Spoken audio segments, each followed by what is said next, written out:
I was watching Philip Anthony Mitchell, and he was saying, how could you see Jesus being crucified on, like, like the movies and the images, and that's not even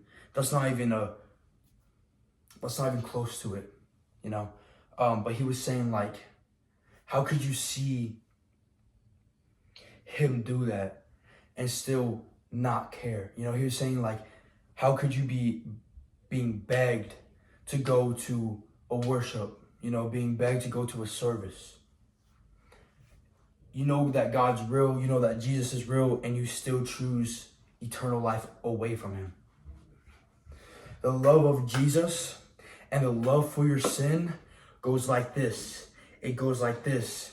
And whenever it goes like this for too long, this is Jesus, he's just gonna walk away. Because you're right here, and then you're gonna fall. Just like Peter did from whenever he was looking at Jesus walking out the water, walking off the boat. He takes his eyes off of Jesus and he sinks. He sinks. But then God, he comes back and he lifts us back up. How long are you going to keep dwelling in your sin? How long are you going to be depressed from the things you watch, from the things you drink, from the things you smoke, from the people that you hang around with? How long are you going to carry on to this and live in this guilt and shame? Be something that people could be proud of you for. How many more blunts are you going to smoke? How many more drinks are you going to have? How many orgasms are you going to have until you're done?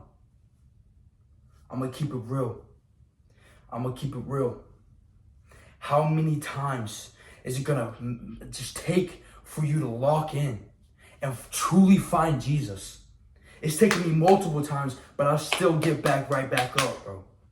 I'll still get right back up. I just got recently baptized again. People kept asking me why I got rebaptized. Because for so long, I was drowning. Again, I had my eyes off of Jesus. I was at church camp. One of the things that the pastor said was, where your eyes are looking is where your feet will go. My eyes were not on Jesus. They were on sin and the wrong people. And that got me way far away from God. So I was sinking, and I was spreading the gospel, and I felt like a failure. I felt ashamed of myself. So I got recommitted. Better than ever. I just want to keep going up and up and up, but I know eventually I'm going to fall back down, but then I got to get back up. But how many times is it going to take you to realize? How many more sins is it going to take you to realize? You know that you are being separated from God. One more night going to the club, that's one more sin separating you from God. I'm just keep it a buck. For real. You could be 1 billion years in hell and not being 1 second close to being done.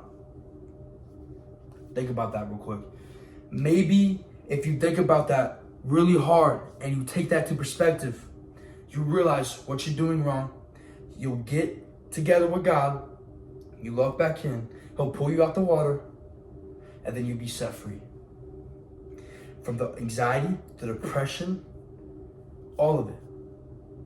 The anger, pride, guilt, shame, greed, money problems. Surrender your life to the Lord. What do you mean by that? What I mean is, you got a girlfriend, you got a boyfriend, surrender it to God. Surrender it to Jesus.